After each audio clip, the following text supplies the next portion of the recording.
ಶ್ರೀ ಗುರುಗಣಪತಿಭ್ಯಾಂ ನಮಃ. ಶ್ರೀ ಶಾರದಾಂಬಾಯೇ ನಮಃ. ಎಲ್ಲ ನನ್ನ ಆತ್ಮೀಯ ವೀಕ್ಷಕ ಬಂಧುಗಳಿಗೆ ನಮಸ್ಕಾರ.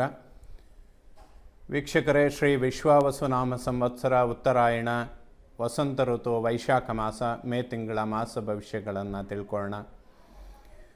ಮೇ ತಿಂಗಳಲ್ಲಿ ಹಲವಾರು ಗ್ರಹಗಳ ಪರಿವರ್ತನೆ ಅನ್ನುವಂಥದ್ದು ಉಂಟಾಗುತ್ತೆ. ಅದರಲ್ಲಿ ಪ್ರಧಾನವಾಗಿ ಗುರುವಿನ ಒಂದು ಪರಿವರ್ತನೆ ಮೇ 14ನೇ ತಾರೀಕು ಆಗುವಂಥದ್ದಿರುತ್ತೆ. ಇದು ಬಹಳ ವಿಶೇಷ, ಏಕೆಂದರೆ ಪ್ರತಿ ವರ್ಷಕ್ಕೆ ಒಂದು ರಾಶಿಯನ್ನು ಬದಲಾಯಿಸುವಂತಹ ಗುರುಬ್ರಹ್ಮ ಈ ತಿಂಗಳಲ್ಲಿ ವೃಷಭ ರಾಶಿಯಿಂದ ಮಿಥುನ ರಾಶಿಗೆ ಪ್ರವೇಶ ಮಾಡ್ತಾನೆ. ಇದು ಬಹಳ ವಿಶೇಷವಾದಂಥದ್ದು. ಮೇ 18ನೇ ತಾರೀಕು ರಾಹು ಮತ್ತು ಕೇತುಗಳ ಪರಿವರ್ತನೆ, ಕುಂಭರಾಶಿಗೆ ರಾಹು ಬರುವಂಥದ್ದು. ಇದು ಕೂಡ ಬಹಳ ವಿಶೇಷ, ಏಕೆಂದರೆ 1.5 ವರ್ಷಕ್ಕೊಮ್ಮೆ ಒಂದು ರಾಶಿಯನ್ನು ಬದಲಾಯಿಸುವಂತಹ ರಾಹುಕೇತುಗಳ ಪರಿವರ್ತನೆ ಮೇ ತಿಂಗಳಲ್ಲಿ ಆಗುವಂಥದ್ದಿರುತ್ತೆ. ಸೊ ಮೇ 6ನೇ ತಾರೀಕು ಬುಧ ಮೇಷರಾಶಿಗೆ ಪರಿವರ್ತನೆ ಆಗ್ತಾನೆ. ಅದೇ ರೀತಿಯಲ್ಲಿ ಮೇ 14ನೇ ತಾರೀಕು ಸೂರ್ಯ ವೃಷಭ ರಾಶಿಗೆ ಬರ್ತಾನೆ. ಅದೇ ದಿವಸ ಮೇ 14ನೇ ತಾರೀಕು ಗುರುಬ್ರಹ್ಮ ವೃಷಭ ರಾಶಿಯಿಂದ ಮಿಥುನ ರಾಶಿಯನ್ನು ಪ್ರವೇಶ ಮಾಡ್ತಾನೆ. ಮೇ 18ನೇ ತಾರೀಕು ರಾಹು ಕುಂಭರಾಶಿಗೆ ಬಂದರೆ ಕೇತು ಸಿಂಹರಾಶಿಯನ್ನು ಪ್ರವೇಶ ಮಾಡ್ತಾನೆ. ಮೇ 23ನೇ ತಾರೀಕು ಬುಧ ಮತ್ತೊಮ್ಮೆ ಮೇಷರಾಶಿಯಿಂದ ವೃಷಭ ರಾಶಿಗೆ ಪರಿವರ್ತನೆ ಆಗ್ತಾನೆ. ಈ ಎಲ್ಲ ಬದಲಾಗುವಂತಹ ಗ್ರಹಗಳಿಂದ ಧನುರಾಶಿಯವರಿಗೆ ಮೇ ತಿಂಗಳ ಮಾಸ ಭವಿಷ್ಯ ಹೇಗಿರುತ್ತೆ ಅಂತ ನೋಡೋಣ. ಧನುರಾಶಿಯವರಿಗೆ ಗುರುಬಲ ಪ್ರಾರಂಭ ಆಗುತ್ತೆ ಅನ್ನುವಂಥದ್ದು ಒಂದು ಅದ್ಭುತವಾದ ಪರಿವರ್ತನೆ. ಏಕೆಂದರೆ ರಾಶಿಗೆ ಅಧಿಪತಿಯಾದಂಥವನೇ ಗುರು. ಅವನ ಅನುಗ್ರಹ ನೇರವಾಗಿ ರಾಶಿ ಮೇಲೆ ಬೀಳುವಂಥದ್ದು ಅತ್ಯಧಿಕ ಶುಭ ಫಲಗಳನ್ನು ಕೊಡುತ್ತೆ. ಬಹಳಷ್ಟು ಮಾನಸಿಕ ನೆಮ್ಮದಿ, ಉತ್ತರೋತ್ತರ ಅಭಿವೃದ್ಧಿಗಳು, ಹಣಕಾಸಿನಲ್ಲಿ ಅಭಿವೃದ್ಧಿ, ಉದ್ಯೋಗದಲ್ಲಿ ಅಭಿವೃದ್ಧಿ, ವಾಹನ ಖರೀದಿ ಮಾಡುವಂಥದ್ದು, ಪ್ರಾಪರ್ಟಿ ಖರೀದಿ ಮಾಡುವಂಥದ್ದು, ಈ ಎಲ್ಲ ವಿಚಾರಗಳಿಗೆ, ವಿವಾಹ, ಇಂತಹ ಮಂಗಳ ಕಾರ್ಯಗಳಿಗೆ, ಸಂತಾನ, ಎಲ್ಲ ವಿಚಾರಗಳಿಗೆ ಈ ವರ್ಷದ ಒಂದು ಗುರುಬಲ ಬಹಳ ಶುಭ ಫಲಗಳನ್ನು ಕೊಡುತ್ತೆ. ಅದೇ ರೀತಿಯಲ್ಲಿ ರಾಹುಕೇತುಗಳಿಗೆ ಪರಾಕ್ರಮ ಸ್ಥಾನದಲ್ಲಿ ರಾಹುವಿನ ಸಂಚಾರ ಆಗುವಂಥದ್ದು 3, 6, 11ನೇ ಮನೆಗಳು ರಾಹುಕೇತುಗಳಿಗೆ ಬಹಳ ಶುಭ ಅಂತ ಹೇಳ್ತೇವೆ. ಪರಾಕ್ರಮ ಸ್ಥಾನಕ್ಕೆ ರಾಹುವಿನ ಸಂಚಾರ, ರಾಹುವಿನ ಮೇಲೆ ಗುರುದೃಷ್ಟಿ ಬೀಳುವಂಥದ್ದು, ಕೋದಂಡ ರಾಹು ಯೋಗ, ಇವೆಲ್ಲ ಅದ್ಭುತವಾದ ಫಲಗಳನ್ನು ಕಾಣೋದಕ್ಕೆ ಸಾಧ್ಯ. ಧನುರಾಶಿಯವರಿಗೆ ಬಹಳಷ್ಟು ಶುಭ ಫಲಗಳನ್ನು ಎಕ್ಸ್ಪೆಕ್ಟ್ ಮಾಡ್ಬೋದು. ಕಳೆದ 1 ವರ್ಷಗಳಿಂದ ಏನೆಲ್ಲ ಸಮಸ್ಯೆಗಳನ್ನು ನೋಡ್ತಾ ಬಂದಿರ್ಬೋದು, ಅದೆಲ್ಲದಕ್ಕೂ ಕೂಡ ಒಂದು ಶಾಶ್ವತವಾದ ಪರಿಹಾರಗಳನ್ನು ಕಂಡುಕೊಳ್ಳೋದಕ್ಕೆ ಖಂಡಿತ ಸಾಧ್ಯ ಆಗುತ್ತೆ. ಅರ್ಧಾಷ್ಟಮ ಶನಿ, 4ನೇ ಮನೆಯಲ್ಲಿ ಶನಿ ಸಂಚಾರ ಆಗುವಂತಹ ಒಂದು ವಿಚಾರವನ್ನು ಹೊರತುಪಡಿಸಿದರೆ ಉಳಿದ ಎಲ್ಲ ಗ್ರಹಗಳು ಕೂಡ ತುಂಬ ಅನುಕೂಲದ ಸ್ಥಿತಿಯಲ್ಲಿರ್ತಾರೆ ಧನುರಾಶಿಯವರಿಗೆ.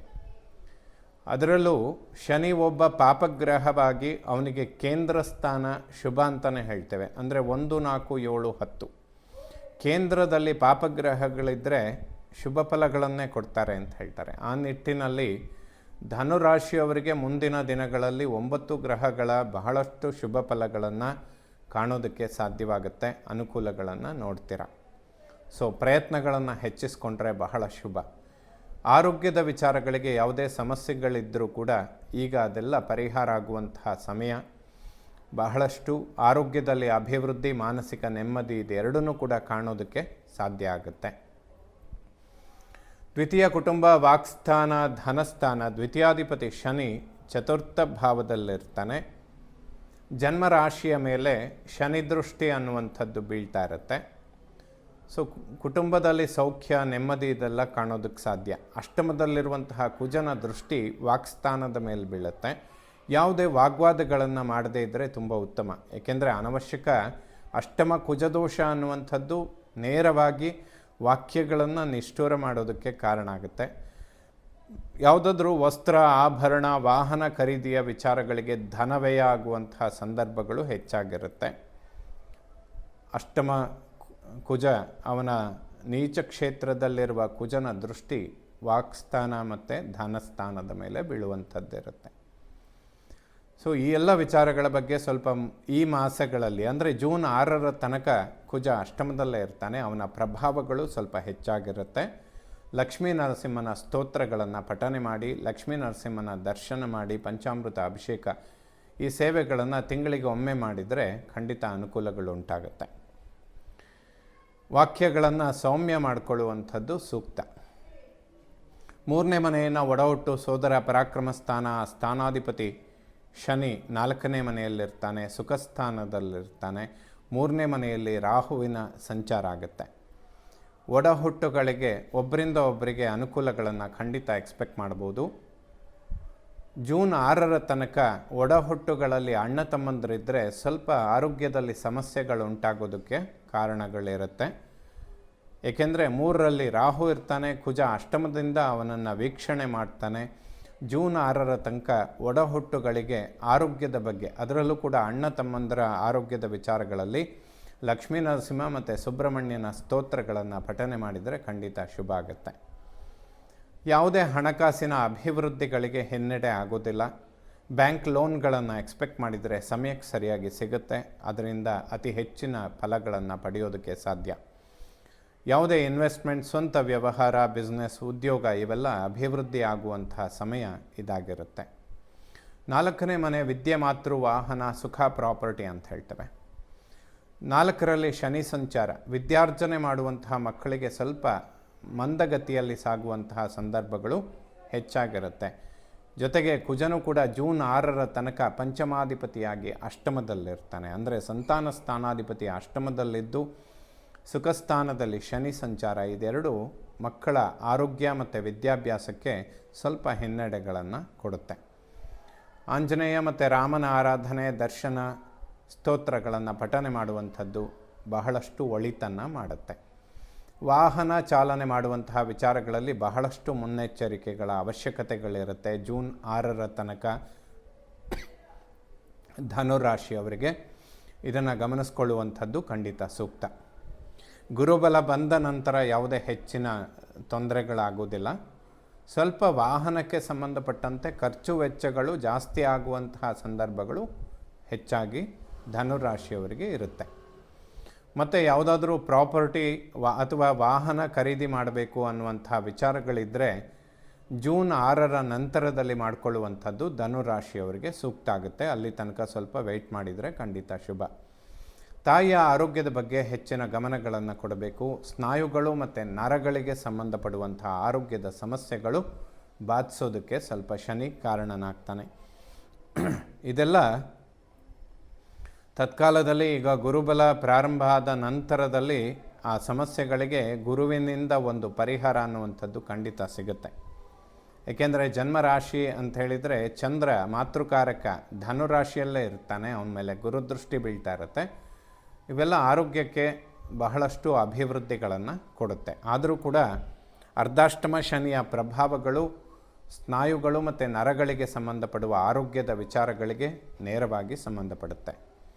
5ನೇ ಮನೆ ಜ್ಞಾನ, ಸಂತಾನ, ಪೂರ್ವಪರ ಪುಣ್ಯ. ಜೂನ್ 6ರ ತನಕ ಮಕ್ಕಳ ಆರೋಗ್ಯ ಮತ್ತು ಸಂತಾನದ ಅಂಚಿನಲ್ಲಿರುವಂಥವರು ಸ್ವಲ್ಪ ಸುಬ್ರಹ್ಮಣ್ಯ ಮತ್ತು ಲಕ್ಷ್ಮೀ ನರಸಿಂಹನ ಸ್ತೋತ್ರಗಳನ್ನು ಪಠನೆ ಮಾಡಿದರೆ ಶುಭವಾಗುತ್ತೆ. ಇದು ಅತ್ಯಂತ ಅವಶ್ಯಕ ಕೂಡ. ಪಂಚಮಾಧಿಪತಿಯ ಅಷ್ಟಮದಲ್ಲಿರುವಂಥದ್ದು ಸ್ವಲ್ಪ ನೆಗೆಟಿವ್ಗಳನ್ನು ಕೊಡುತ್ತೆ.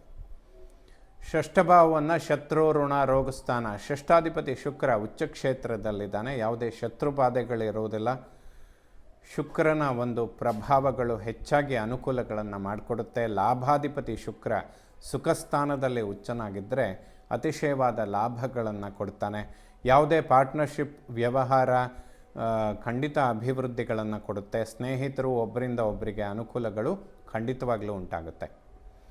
7ನೇ ಮನೆ ಮಾಂಗಲ್ಯ, ವಿವಾಹ, ದಾಂಪತ್ಯ. ಧನುರಾಶಿಯವರು ವಿವಾಹದ ಆಕಾಂಕ್ಷಿಗಳಿರುವವರು, ವಿವಾಹದ ಅಂಚಿನಲ್ಲಿರುವವರಿಗೆ ಅತ್ಯಂತ ಶುಭ ಫಲ. ಬಹಳ ಶೀಘ್ರವಾಗಿ ಮಂಗಳ ಕಾರ್ಯಗಳನ್ನು ಕಾಣೋದಕ್ಕೆ ಸಾಧ್ಯ. ಇದೆಲ್ಲ ಬಹಳ ಮುಂಚೂಣಿಯಲ್ಲಿ ನಡೆಯುತ್ತೆ ಅಂತ ಹೇಳ್ಬೋದು. ಯಾವುದೇ ಹಿನ್ನಡೆಗಳಿಗೆ ಖಂಡಿತ ಅವಕಾಶ ಇರೋದಿಲ್ಲ. ದಾಂಪತ್ಯ ಜೀವನದಲ್ಲಿ ಸಾಮರಸ್ಯ ಮತ್ತು ಆರೋಗ್ಯದಲ್ಲಿ ಅಭಿವೃದ್ಧಿ, ಇದೆರಡನ್ನೂ ಕೂಡ ಧನುರಾಶಿಯವರು ಕಾಣ್ತಾರೆ. ಅಷ್ಟಮ ಮೃತ್ಯುಸ್ಥಾನ. ಜೂನ್ 6ರ ತನಕ ಕುಜ ನೀಚ ಕ್ಷೇತ್ರದಲ್ಲಿರೋದರಿಂದ ಸುಬ್ರಹ್ಮಣ್ಯ ಮತ್ತು ಲಕ್ಷ್ಮೀ ನರಸಿಂಹನ ಸ್ತೋತ್ರಗಳನ್ನು ಪಠನೆ ಮಾಡಿದರೆ ಖಂಡಿತ ಶುಭ ಆಗುತ್ತೆ. ಇಲ್ಲಾಂದರೆ ಸರ್ಪದೋಷಗಳ ತೊಂದರೆಗಳು ಸ್ವಲ್ಪ ಸಂಭವಿಸುವಂಥದ್ದಿರುತ್ತೆ. 3ರಲ್ಲಿ ಅಂದರೆ ಪರಾಕ್ರಮದಲ್ಲಿ ರಾಹು ಬಂದರೂ ಕೂಡ ಅವನ ಮೇಲೆ ಗುರು ಮತ್ತು ಕುಜ ಎರಡೂ ಗ್ರಹಗಳ ದೃಷ್ಟಿ ಬೀಳುವಂಥದ್ದಿರುತ್ತೆ. ಸುಬ್ರಹ್ಮಣ್ಯನ ಸ್ತೋತ್ರಗಳನ್ನು ಪಠನೆ ಮಾಡಿದರೆ ಖಂಡಿತ ಶುಭ ಆಗುತ್ತೆ. ಟೆನ್ಷನ್ಗಳು ಸ್ವಲ್ಪ ಕಡಿಮೆ ಆಗುತ್ತೆ. ರಕ್ತದೋಷಗಳು, ರಕ್ತದೊತ್ತಡ, ಮಧುಮೇಹ ಇಂತಹ ಸಮಸ್ಯೆಗಳಿಗೆ ಪರಿಹಾರ ಸಿಗುತ್ತೆ. 9ನೇ ಮನೆ ಭಾಗ್ಯಸ್ಥಾನ. ಭಾಗ್ಯಾಧಿಪತಿ ಸೂರ್ಯ ಉಚ್ಚ ಕ್ಷೇತ್ರದಲ್ಲಿದ್ದಾನೆ. ಮೇ ತಿಂಗಳಲ್ಲಿ ಧನುರಾಶಿಯವರಿಗೆ ಭಾಗ್ಯೋದಯಗಳಿಗೆ ಯಾವುದೇ ಸಮಸ್ಯೆ ಇಲ್ಲ. ಬಹಳಷ್ಟು ಅನುಕೂಲಗಳನ್ನು ನೋಡ್ತೀರಾ. ಪಿತೃವಿನ ಒಂದು ಅನುಗ್ರಹ, ಆಶೀರ್ವಾದ ಪಡೆಯೋದಕ್ಕೆ ಖಂಡಿತ ಶುಭ ಸಮಯ. ದಶಮವನ್ನು ಕರ್ಮ ಉದ್ಯೋಗ ಸ್ಥಾನ, ಕರ್ಮಸ್ಥಾನದ ಮೇಲೆ ಶನಿ ದೃಷ್ಟಿ ಬೀಳ್ತಾ ಇರುತ್ತೆ. ಗಜಕೇಸರಿ ಯೋಗ, ಗುರುಬಲ ಅನ್ನುವಂಥದ್ದು ಉದ್ಯೋಗದಲ್ಲಿ ಅಭಿವೃದ್ಧಿ, ಪ್ರಮೋಷನ್, ಬಡ್ತಿ ಅಥವಾ ಉದ್ಯೋಗದ ಪರಿವರ್ತನೆಗಳು ಇವೆಲ್ಲವೂ ಕೂಡ ಲಾಭದಾಯಕವಾಗುತ್ತೆ. ಒಂದು ಉತ್ತಮವಾದಂತಹ ಗುರಿ ಮುಟ್ಟೋದಕ್ಕೆ ಸಾಧ್ಯವಾಗುತ್ತೆ. ಧನುರಾಶಿಯವರಿಗೆ ಕರ್ಮ ಉದ್ಯೋಗ ಬಹಳಷ್ಟು ಅಭಿವೃದ್ಧಿಗಳನ್ನು ಕೊಡುತ್ತೆ. ಮೇ 18ರ ನಂತರದಲ್ಲಿ ಅಂದರೆ ಜೂನ್ 6ರ ನಂತರ ಬರುವಂತಹ ಒಂದು ಕುಜನ ಪರಿವರ್ತನೆ ಬಹಳಷ್ಟು ಅನುಕೂಲಗಳನ್ನು ಮಾಡಿಕೊಡುತ್ತೆ. ಏಕಾದಶ ಲಾಭಸ್ಥಾನ. ಲಾಭಾಧಿಪತಿ ಶುಕ್ರ ಕಳೆದ 3-4 ತಿಂಗಳಿಂದ ಉಚ್ಚ ಕ್ಷೇತ್ರದಲ್ಲಿದ್ದಾನೆ. ಧನುರಾಶಿಯವರಿಗೆ ಇದು ಅದ್ಭುತ ಒಂದು ಧನಾಗಮನಗಳಿಗೆ ಬಹಳ ಶುಭ ಅಂತ ಹೇಳ್ಬೋದು. ಉದ್ಯೋಗ ಕ್ಷೇತ್ರದಲ್ಲಿ ಮೇ 14ರ ನಂತರ ಯಾವುದೇ ಪರಿವರ್ತನೆಗಳನ್ನು ಮಾಡಿದರೂ ಕೂಡ ಸಕ್ಸಸ್ಸನ್ನು ಕಾಣ್ತೀರಾ. ಯಾವುದೇ ಒಂದು ಸಮಸ್ಯೆಗಳಿಗೆ ಅವಕಾಶ ಇರೋದಿಲ್ಲ ವೀಕ್ಷಕರೇ. ವ್ಯಯಭಾವವನ್ನು ಮೋಕ್ಷಸ್ಥಾನ. ವ್ಯಯಾಧಿಪತಿ ಕುಜ ಅಷ್ಟಮದಲ್ಲಿದ್ದಾನೆ. Negative house lord in another negative, ವಿಪರೀತ ರಾಜಯೋಗ ಅಂತ ಹೇಳುತ್ತೆ. ಸುಬ್ರಹ್ಮಣ್ಯ ಮತ್ತು ಲಕ್ಷ್ಮೀ ನರಸಿಂಹನ ಆರಾಧನೆ ಮಾಡಿದರೆ ಖಂಡಿತ ಅಭಿವೃದ್ಧಿಗಳನ್ನು ಎಕ್ಸ್ಪೆಕ್ಟ್ ಮಾಡ್ಬೋದು. ಅದರಲ್ಲೂ ಕೂಡ ಒಂದು ವಿದ್ಯಾರ್ಜನೆ ಮಾಡುವಂತಹ ಮಕ್ಕಳಿಗೆ ಇದರಿಂದ ಬಹಳ ಅನುಕೂಲ ಆಗುತ್ತೆ ಅಂತ ಹೇಳ್ತೇನೆ. ಈ ಪರಿಹಾರ ಮಾಡುವಂಥದ್ದು ಬಹಳ ಸೂಕ್ತ. ಸಂತಾನದ ಅಂಚಿನಲ್ಲಿರುವಂಥವರು ಮತ್ತು ಮಕ್ಕಳ ವಿದ್ಯಾಭ್ಯಾಸ ಈ ಎರಡು ವಿಚಾರಗಳಿಗೆ ಧನುರಾಶಿಯವರು ಲಕ್ಷ್ಮೀ ನರಸಿಂಹನ ಸ್ತೋತ್ರಗಳನ್ನು ಓದುವಂಥದ್ದು ಖಂಡಿತ ಶುಭ ಆಗುತ್ತೆ. ಎಲ್ಲ ನವಗ್ರಹಗಳು ಕೂಡ ಧನುರಾಶಿಯವರಿಗೆ ಶುಭ ಫಲಗಳನ್ನೇ ಕೊಡುವಂಥವರಾಗಲಿ. ಶ್ರೀ ಶಾರದಾ ಪರಮೇಶ್ವರಿಯ ಸಂಪೂರ್ಣ ಅನುಗ್ರಹ ಎಲ್ಲ ನನ್ನ ವೀಕ್ಷಕ ಬಂಧುಗಳ ಮೇಲಿರಲಿ. ಶುಭವಾಗಲಿ ವೀಕ್ಷಕರೇ.